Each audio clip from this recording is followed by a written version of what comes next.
औज़ुबिल्लाहि मिनश्शैतानिर्रजीम बिस्मिल्लाहिर्रहमानिर्रहीम। पनाह मांगता हूँ मैं अल्लाह ताला की शैतान मरदूद से, और अल्लाह के नाम से शुरू जो बहुत मेहरबान निहायत रहम करने वाला है।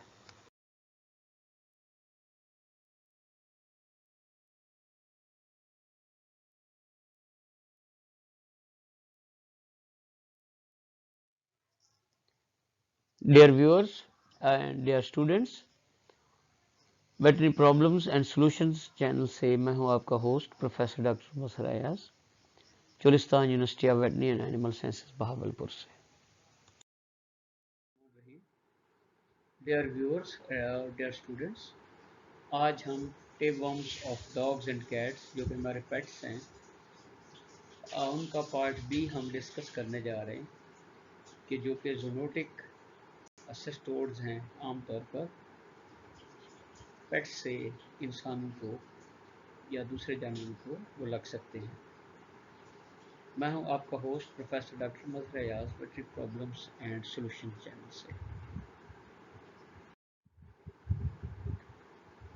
जो जूनोटिक सिस्टोड या टेपवर्म्स हैं, उनमें से जो पहले नंबर पे आते हैं वो स्पर्गेनोसिस है। इसमें जो इंसान है वो आमतौर पर एक्सीडेंटल डेफिनेट होस्ट या डेफिनेटिव होस्ट होते हैं, और बाज़ दफ़ा जो सेकंड इंटरमीडिएट होस्ट या पैराटेनिक होस्ट भी हो सकते हैं। और इनमें जो स्पीशीज़ टेपवर्म्स की इस्तेमाल होती हैं उनमें स्पैरोमिट्रा इरेनेसिपिरा, स्पैरोमिट्रा मेंसोनी, स्पैरोमिट्रा मेंसोनॉइडीज, स्पैरोमिट्रा प्रोलिफेरम, ये इंसानों को भी एक डिजीज़ का कर सकते हैं जो कि स्पर्गेनोसिस के नाम से कहलाती है।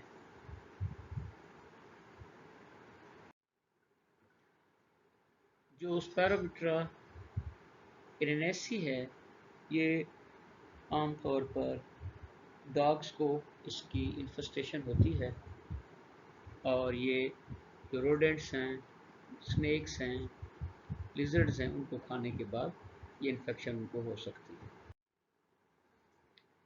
जो जूनोटिक स्पैरोमिट्रा हैं वो आमतौर पर उसका लाइफ साइकिल हम इस तरह से देख सकते हैं कि सबसे पहले जो इसके एग्स हैं जिनके अंदर इनका लार्वल स्टेज मौजूद होती है, वो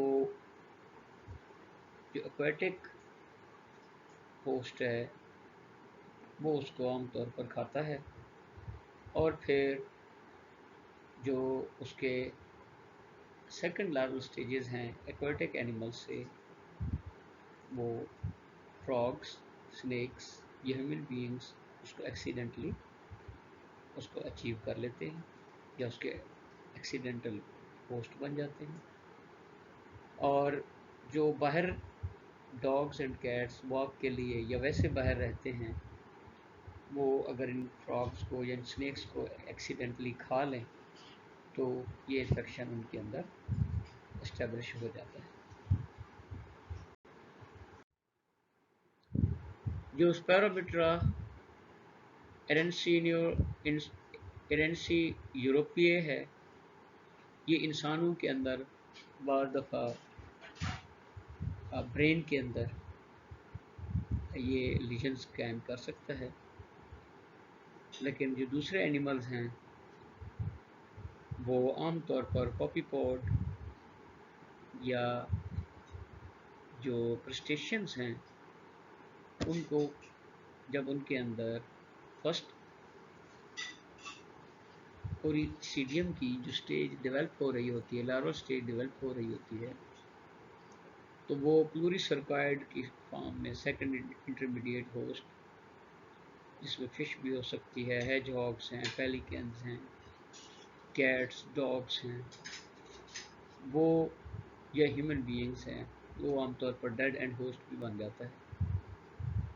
और स्नेक्स हैं, तो ये as a adult definitive host भी काम करते हैं।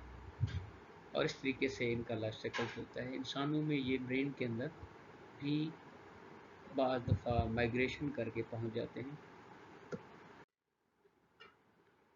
और इसके साथ साथ जो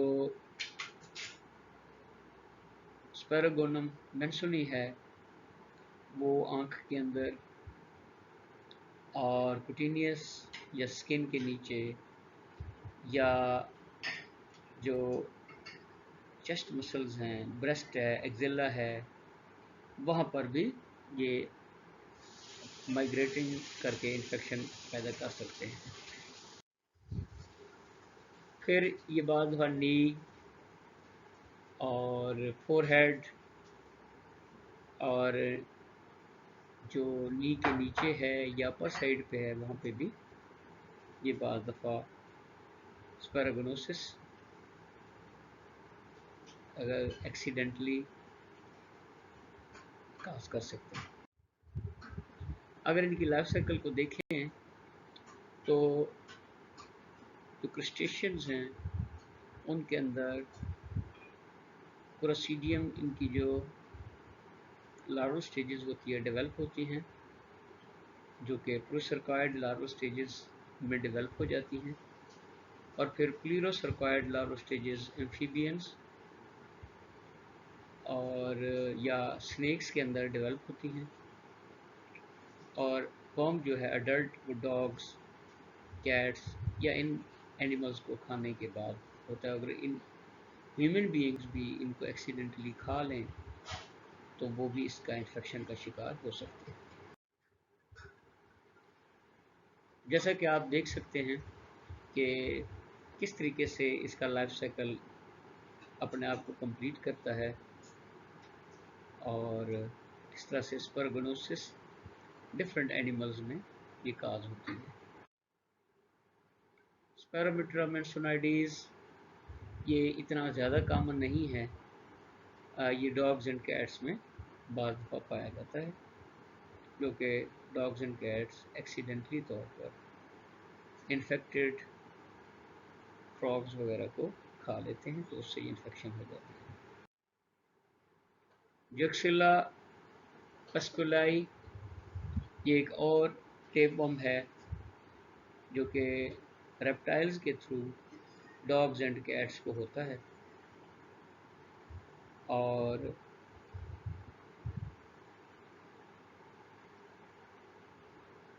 इंटेस्टाइन्स के अंदर ये इन्फेक्शन काज करता है। इसकी जो आमतौर पर स्पीशीज़ हैं जक्सिला पस्कुलाई एंड जक्सिला कैजुराई, ये डॉग्स एंड कैट्स, और जो दूसरे वाइल्ड कार्निवोर्स हैं उनके अंदर ये टेपवर्म्स का इन्फेक्शन हो जाता है, और ये आमतौर पर सैक्लोफिलाइडी या डेलिपिडाइडी फैमिली से होते हैं,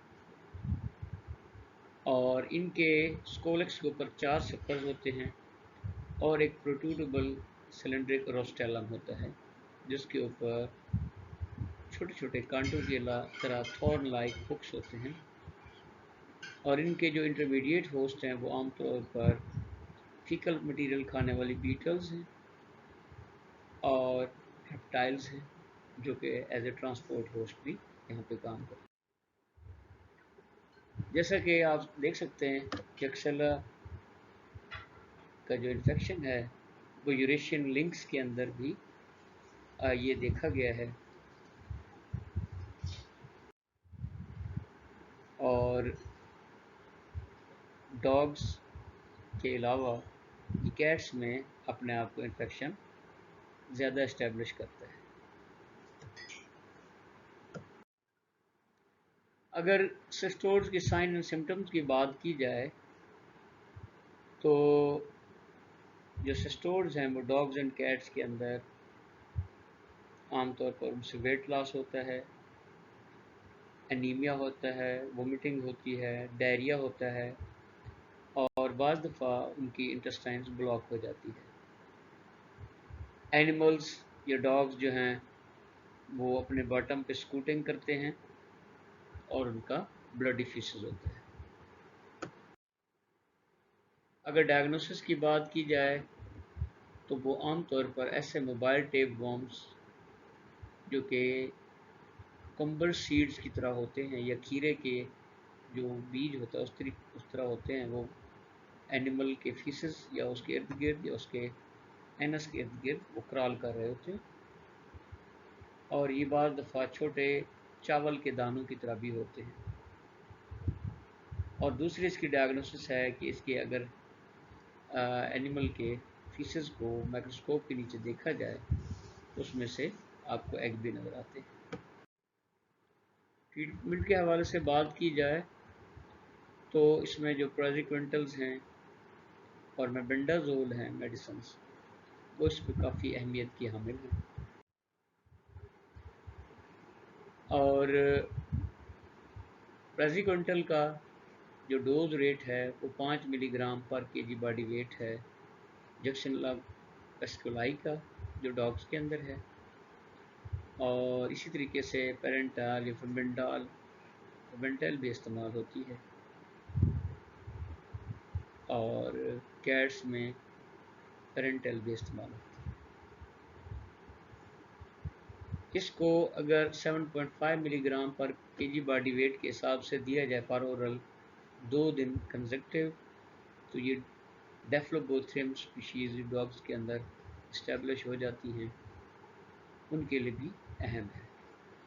और अगर इसको सिंगल डोज 35 मिलीग्राम पर केजी बॉडी वेट के हिसाब से दी जाए तो डेफ्लोबोथ्रियम लेटम जो कैट्स में इस्टेब्लिश हो जाता है, उसके लिए भी उसको ट्रीटमेंट के लिए भी इस्तेमाल हो सकता है। अगर डॉग्स एंड कैट्स में स्पेरोमिट्रा का इन्फेक्शन हो गया है तो उसको प्रेज़िक्विंटल 7.5 मिलीग्राम पर केजी बॉडी वेट पर ओरल 2 कंसेक्टिव डेज़ के लिए हम इस्तेमाल करते हैं। और जो प्रेज़िक्विंटल है, अगर उसको सिंगल डोज दी जाए तो 30 मिलीग्राम पर केजी बॉडी वेट सब कट या इंटरमस्कुलर या पर ओरल के हिसाब से कैट्स में इस्तेमाल हो सकता है।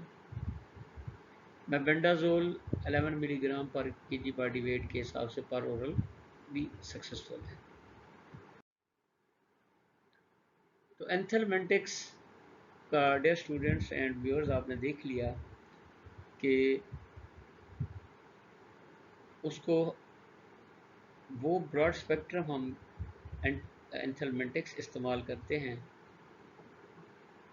कि जिसमें बेंजीमिडाजोल है, फेनबेंडाजोल है, फेबेंटल है, मेबेंडाजोल है, और या इसी तरह के ऐसे स्पेसिफिक जो क्लिनिसाइड्स के लिए इस्तेमाल होते हैं, जिसमें प्रेज़िक्विंटल है, एप्सी पेरेंटल है, और बाद दफ़ा इनकी कम्बिनेशन में भी इस्तेमाल होते हैं। और वो नीमाटोड्स के अगेंस्ट काम करते हैं, जिसमें लेवामिज़ोल है, मेल्बिमाइसिन, ऑक्साइम है, पेरेंटल है। और ये आमतौर पर ब्रॉड स्पेक्ट्रम डीवर्मर्स या ऐसी मेडिसिन जो वर्म के अगेंस्ट काम करें उनको इस्तेमाल हम करते हैं। अगर इनकी कंट्रोल की बात की जाए तो फ्ली और रोडेंट्स को कंट्रोल करना और इनकी मैनेजमेंट करना, अगर आप चाहते हैं कि आपके पेट्स को, आपके प्यारे जानवरों को सिस्टोड्स का इन्फेक्शन ना हो, तो इन चीज़ों की आप कोशिश करें कि इनसे आपके एनिमल्स दूर रहें। Thank you. आई होप कि आपको ये प्रेजेंटेशन पसंद आई होगी और आप अपने एनिमल्स को, अपने पेट्स को, जो पेट्स लवर्स हैं, इन पैरासाइट्स के अगेंस्ट आप उनको ख्याल करेंगे और उनकी प्रॉपरली टाइमली ट्रीटमेंट करेंगे और अपने जो करीबी रजिस्टर्ड वेट्स हैं उनसे जाकर आप इनकी प्रॉपर ट्रीटमेंट करवाएंगे। Thank you.